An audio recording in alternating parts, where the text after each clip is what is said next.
What's up, everybody? It's your boy Phil Shocker, the 96 Hedgehog here, and I would like to do a special video for you guys. If you guys don't know, I did tell you about this in my showdown aspect of it, but for those that know, I competed in BFO Surge, which is a tournament-based league format that is run by the beautiful Aquarius herself and everyone else that's a mod in that.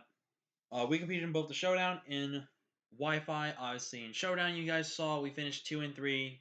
Did not finish great and really had a rough time that season. However, we did do Wi-Fi, and I gotta tell you guys, in Wi-Fi, we did great. I'm not gonna spoil it. You're gonna wait, but if you guys get to know about how the bracketing worked for that one in tournament for Wi-Fi, we had 4 rounds. You would face 4 players, and the top 16 advance to a preliminary round to qualify for the quarterfinals of playoffs. And pretty much to guarantee a spot, you would have to win 3 games, the bare minimum. You can win 2, but as long as your differential is good, you can clinch in with a 2-2 record. So, but guarantee is 3. 2 and 2 is just based on differential. So I'm gonna go over basically the opponents we face because I wish I could have done these battles live for YouTube and just recorded them. So I figured, you know what, to show respect to my opponents and to show respect to all the talented players I got to face off in this season, I need to give them proper shout outs. So hope you guys enjoyed this video. Definitely like if you haven't already. Subscribe if you're new. Join the Sharker crew today because you'll be feeling the King of Crew. And I also recommend you guys watch some of these battles that are on some of my opponents' channels on here, which is really cool of them to have uploaded as well. So the first opponent we had was TeamkNottsTV, aka my homie Billy. He's actually was in WC. He is the WC Alpha Champion, if I remember correctly. No, is he? Yes, Alpha Champion. I'm pretty sure it is Alpha Champion. So it was a bit of a week 1 clash of the Titans of WWC. He and I got to face off. I did win that game with a little bit of lady luck, but lady luck balanced out though with some misses and stuff like that. And we were able to beat him 2-0. He does have the game up there. I know I did spoil it, but please do go check out Knott's team because he was a really good player and in that matchup. Let's see if it's on there. Oh, I guess it's not really on there. Oh well. Oh wait, I think it's on here somewhere. We're not gonna obviously watch it because I think that would. Right here is the week one, the one matchup right there. Definitely go check it out so you can even hear his explanation of how the things went. Which, by the way, how the tournament ran was you would play 1 game, and then we re-randomized into, well, not exactly randomized draft. We would shift in the draft positioning. You would be able to drop 2 Pokemon after receiving new points that are added to you to make 2 transactions at the maximum to change up your team and make it better or see how it can do. You know. And that's what we did. Yeah, it doesn't show it. But yeah. So that's how it went, and we were able to win. Like I said, week 1, but I still recommend checking out the battle. Really entertaining battle, and just hearing Billy just be so calm and collective like that. Oh yes, and it was just super funny, and I really love him. He's a really good guy. He's a really talented player. He helps out people like Kelly under the radar in terms of building and stuff like that. He's really creative as well. He's just a really good, talented player. Obviously, showing that. So up next, we have Sophie Sakurai. If I butcher that, I am incredibly sorry, and please don't kill me. I don't know. I don't believe Sophie has a YouTube. But she does. I don't think she uploads to it anymore. She mostly does Twitch. I was trying to follow her Twitch to give her proper Twitch shoutouts, but all I could find was her Twitter. Obviously, she'll have probably her Twitch right here. See, twitch.tv/Sophie Sakurai. Again, if I butcher it, I'm so sorry. Sophie, she freaking was playing me like a fiddle, bro. She knew every prediction I was trying to go for and just countered me every single turn. She beat me, I believe, 2-0, which wasn't the worst thing there, but her Poliwrath destroyed me, man. And I had so many answers to Poliwrath, I still lost to it. Like, I had Lantern, I had Medicham, and I lost to a Poliwrath still with those 2 answers. But she overall really played the game well. She really made the fantastic reads and catching my over predictions, catching any like predictions I was thinking of her to do and everything like that. She played phenomenally well. She's a very talented batter. She was one of the few coaches I actually believe finished 4-0 in the regular format of the tournament. So she guaranteed clinched one of the top tier spots in the beginning of the tournament, and it was well deserved. She played fantastically well. She was a very talented player, and she still is to this day, and very much a great person. Up next, we have Pacman, aka gotta drop them all. But yeah, Pacman is a pretty chill dude. First off, he respects Sakataka. He's already a cool guy for that. But anyways, Pacman is pretty calm, pretty collective, and loves to be a little bit more informant, point out the things that teams struggle with and what teams he has to kind of use to beat teams. He's currently doing the BBL, the Battlers Banlist League, which is an Ubers based format. He's doing relatively decent right now, I believe. I think he's like sitting at 2-2 right now. Any love and support to get him to 100 sub guys. Like, we got 32 subscribers. First off, thank you all so much for 32 subscribers and the 2,700 plus views we've gone over the channel. Thank you so much. But we've got 32 people. We can easily get Pac-Man to 100 subs. Same thing with Billy. Let's get him up to close to 100, guys. Let's do this. Let's make some goals for them to hit these small milestones. That's going to help really improve and boost their confidence going forward with their content. I think that's going to be one of the cool things. Also, I love this profile picture and the team name and the logo. It is sick. I love it. Shoutouts to Pac-Man for that. And then we finished the regular season of the tournament 3-1, which was honestly not what I was expecting. Actually, wait, I actually just spoiled it. Whoopsies. Well, my last game of the regular season was with Shays, one of the GOATs in the absolute most entertaining people to ever watch in Draft League, or just in general, if you ask me. This man is a beast. And if you want to learn how to click buttons, here is your tutorial. It is watch his channel. That is it. But Shay, an amazing guy, very talented player, really creative, has an interesting personality if you don't understand a lot of the things a lot of people say in the world. But he's an overall a great guy, really funny. And if you haven't seen this man rap, hear this man rap and hear him drop them bars. I was gonna try to go with a rhyme, but I messed up. I'm sorry, Shay. I disappointed you. But anyways, Shay's a really great person. He was my last week one, and he actually still made it after he lost to me because I thought he lost to me, he would have been knocked out. But luckily, his differential was just good enough to make it, and I was really happy. Wouldn't mind a rematch against Shay in that league, but hey, it is what it is, man. But overall, Shay's an amazing person. If you're looking for someone that's gonna make you laugh, entertain you, and everything like that, this is your guy right here.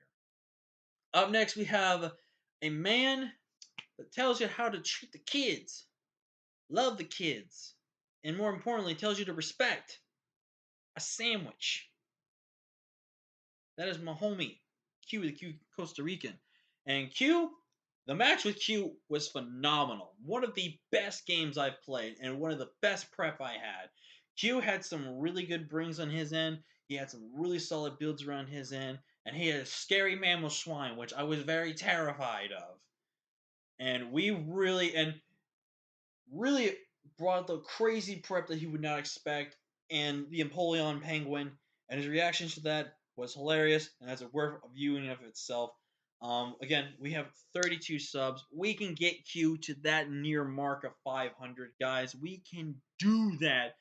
And for Shay, let's get him to around that 350. He already crushed the 300, which we were hoping he did, which thank you guys for helping him crush 300. Now let's get him to 350. But yeah, Q was an amazing player. He's been very talented. He's very up there as well as a really good heavy-hitting player out there. Very talented, and he's definitely one I would love to have another go at in the future, along with Shay, along with Billy, along with everyone. I want to be able to keep testing my skills against some of these relatively big players in the draft league formatting, which everyone is. Everyone was so talented this season, and it was the best of the best, in my opinion. The top 32 go battling out to go to top 16, and I faced Q in top 16, and I did kind of spoil it, but we made it to the top 8, ladies and gentlemen. And before I get into this description, I want to say I had no expectations with this tournament, and I did not know if I was going to make it even into the first, like the preliminaries to battle to earn a spot. And when I beat Q, I finished in the top 8 going into this. I finished within the top 8 out of 32 amazing coaches. And for me, this just gives me the big confidence boost I need to keep going at it, to keep playing, just to keep growing as a player. Because even though I've done this for roughly 5 years, there have been people that have done it way longer than me. And I always believe that you can still learn and grow as a player. Whether you become a pro, whether you become a veteran, there is always room to learn and grow as a player. And that's what I learned throughout this season, and to really appreciate some of the really cool moments in terms of battling people. And like it was a blast to play Shay, love the dude, and it was again another great blast to play Q and just have a nice good matchup here with him. But I was up with the biggest test of them all. My first round in the playoffs of quarterfinals was against the man himself, Vepsis. And for those who don't know, this man is arguably one of the all-time most talented and skilled players in the draft league community. He is so hard to beat, and he has very, very skilled prep, even though he runs rest sleep talk all the time.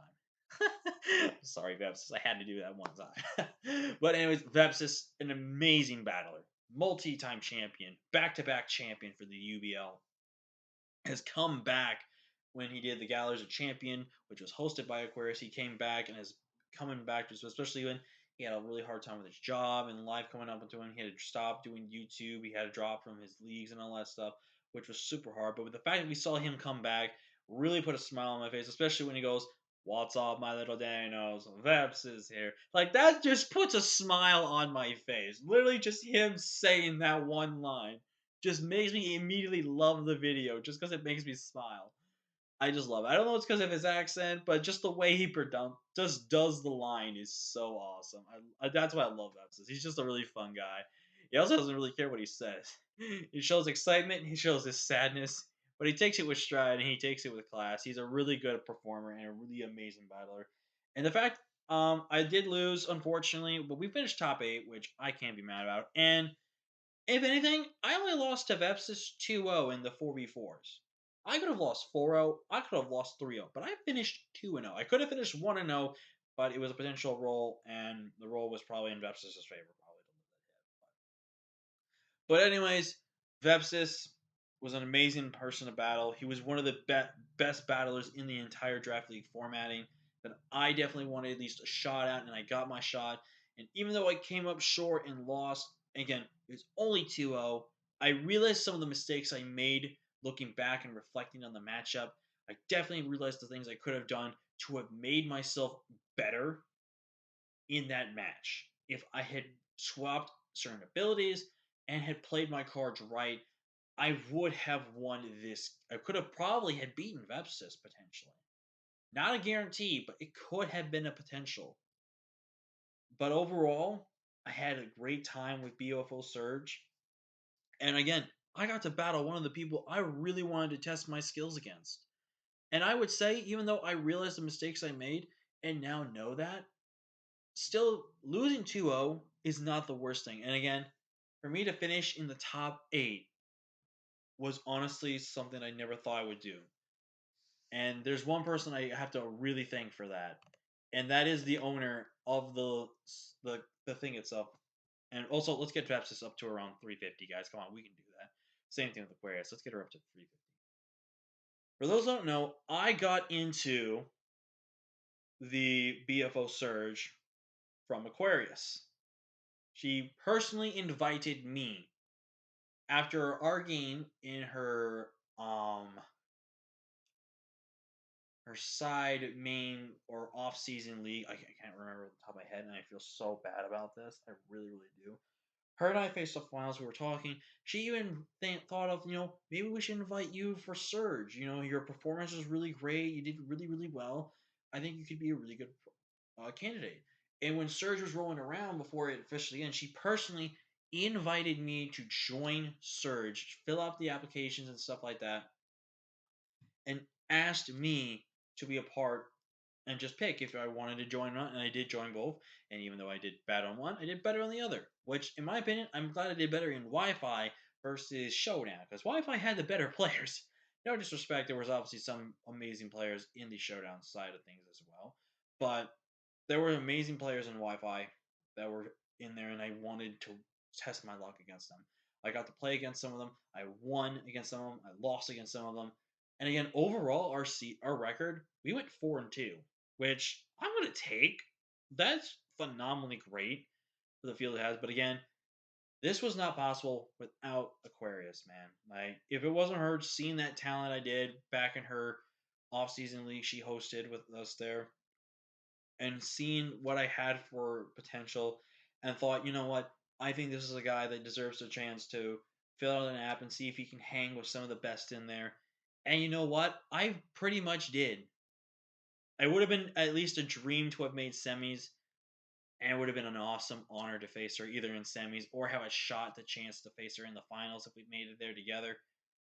But overall, I have to thank Aquarius so much from the bottom of my heart. If it wasn't for her, I would not have had this pleasurable experience of facing some of the big names out there, facing some really good up and coming talent out there as well, and just having an amazing experience. Especially since I don't like playing tournaments, I really do.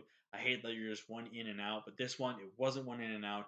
It was a round bracket formatting, which I think is a genius idea. Is a genius idea to do tournaments like this. That way, it gives fair opportunity still to a lot of players out there, and also just have a lot more fun instead of being in and out type of thing, which I think is such a brilliant idea. She's obviously brilliant as always because she's very talented. But again, I have to give her a massive shout out and thank you so much for the opportunity. And don't you worry about this though. Your boy's coming back for BFO Surge, and I'm coming back for some of those big names. And I'm going to come back harder, stronger, and ready. We could get absolutely mollywopped this time. But overall, I'm ready to have some more fun and I'm ready to come back again. So, again, I want to thank everyone that I actually listed here. I'm also an idiot and just realized I deleted all those tabs when I could have put the links down in the description for all of those. Yes, I'm smart. But anyways, thank you again, Aquarius, for this, and thank you to everyone who watched this video. Please, please, please, please, please send all the love and support and subscribe, follow, or anything like that on all their social media platforms. They are worthy, very talented people, and we're well deserved and a great pleasure to play with and be a part with and hang out with. So yeah, that's our end run of BFO Surge. I was gonna probably do team by team of what I drafted, but I cannot. I have horrible memory, so your boy ain't gonna do that. But overall, I had a lot of fun. I got to try a little bit of new mons, some old mons, and had a lot of fun with some of the personal favorites I had on my team. But overall, thank you all so much for watching. Again, support everyone that's linked down below, and I can't wait to see you guys in the next video. Until next time, guys, peace.